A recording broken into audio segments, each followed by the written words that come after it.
learners, Mr. Mtize here, Meslet Academy. I hope I find you well today.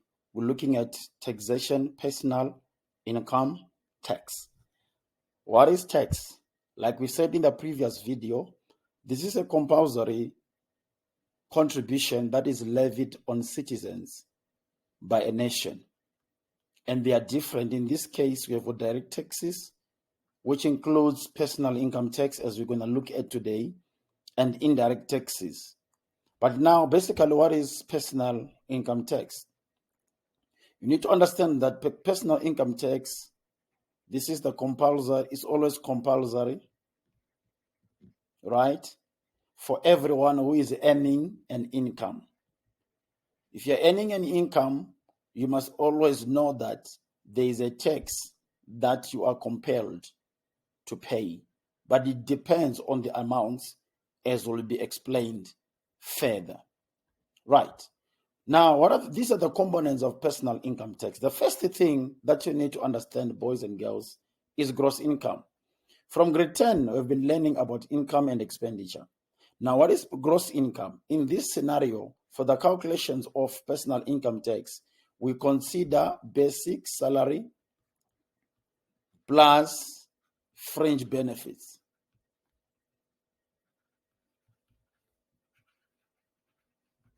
Now, when I'm saying fringe benefits, what are these? When looking at fringe benefits, number one, we are looking at all the allowances. What are the allowances? Housing allowance, travel allowance. There are commissions. There are people that work on commission, right? And the last thing, there is bonus, or what they call the 13th check. Right. So you need to understand, boys and girls, that whenever you're talking about income, gross income, we are talking about the income which is comprised of basic and fringe benefits. And for the calculation of personal income tax, always make sure that this is an annual amount. If you are given the salary as monthly, make sure that you convert it to become a annual amount. How do you do that? We multiply by what? By 12. So this is very key that you know. The next thing is the taxable deductions for the calculation of personal income tax. Now, what are these? Number one, there is what we refer to as pension, right? Now, pension is always 7.5% or the given amount. They will tell you how much the person is contributing towards their pension. And secondly, right, it's donations. Now, as of 2022, on the donations, they are limited to 100,000 per year. 100,000 per year. So what does it mean when there's a limit? It means that you are allowed to deduct these as long as they are below 100,000. It's 100,000 and below. Let's assume that you donate 105,000. So when you're calculating for our taxable income, we don't deduct 105,000. We deduct 100,000. But if you have contributed 99,000, we deduct 99,000. So the limit to this is 100,000. Now let's get to the taxable income. Now, how do you get taxable income? Now, taxable income obviously is going to be gross income minus gross income. And remember, this is annual, right? Minus pension plus donations.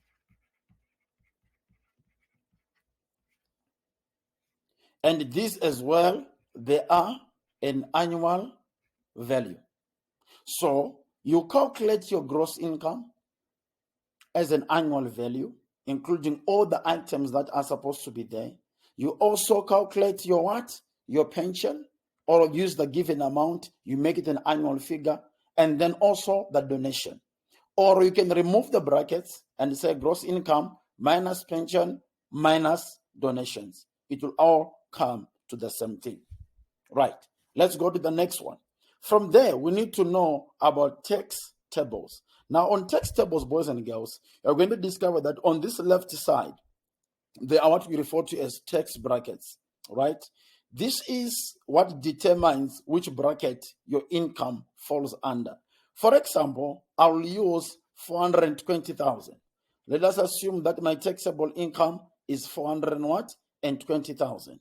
Which bracket does it go into? Exactly. It goes into the third bracket. So if it comes to the third bracket, what I now consider for the calculation of taxable income is this side, the rates that are stipulated by SARS for that particular year, which means that I'll take the 73,726 plus 31% of the difference between 420,000, my taxable income, minus the limit for the bracket, which is 353,100 rands.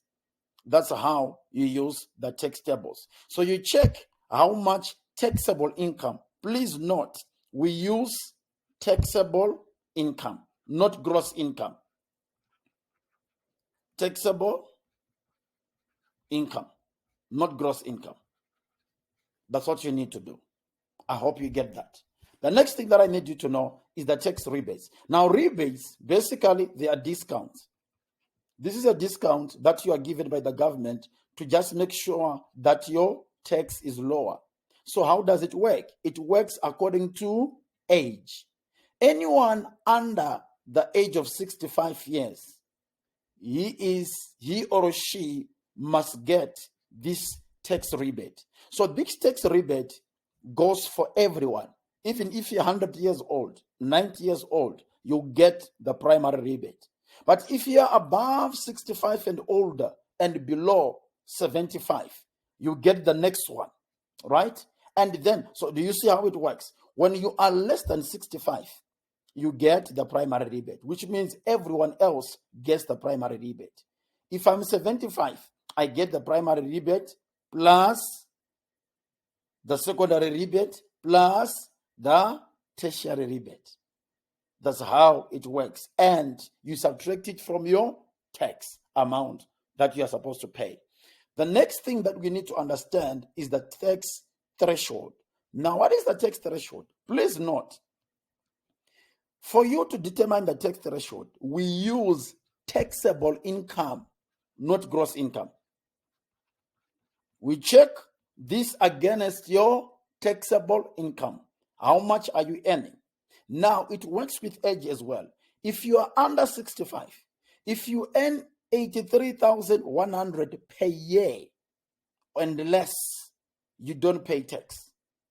When you are 65 and up to 74 in this case, when you earn 128,650 per year, you don't pay tax.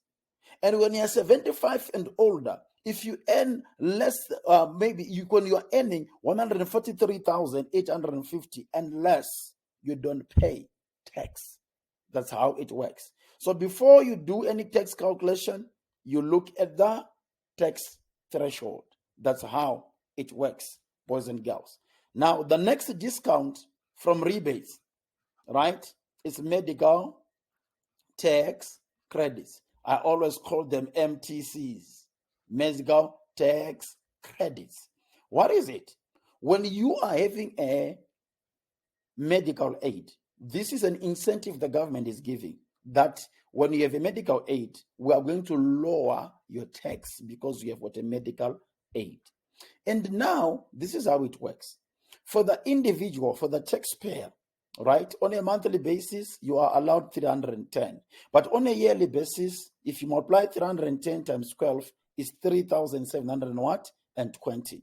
And please note, first dependent can be a spouse, can be a child, whoever is the first dependent of the taxpayer. Because my first dependent can be my mother.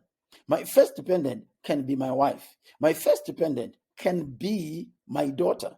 So whoever is there, it's not like it has to be a spouse. A first dependent is a first dependent. Again, they are allowed the same amount. And any other, let's say we have got 3 children, is going to be this amount multiplied by 12 multiplied by 3. We put them all together and they formulate a discount. Thank you so much, boys and girls, for listening to this tutorial. If it has helped you, please like it. If you have not yet subscribed, please subscribe so that you'll be able to see the other videos that are coming, because more are coming. Thank you so much.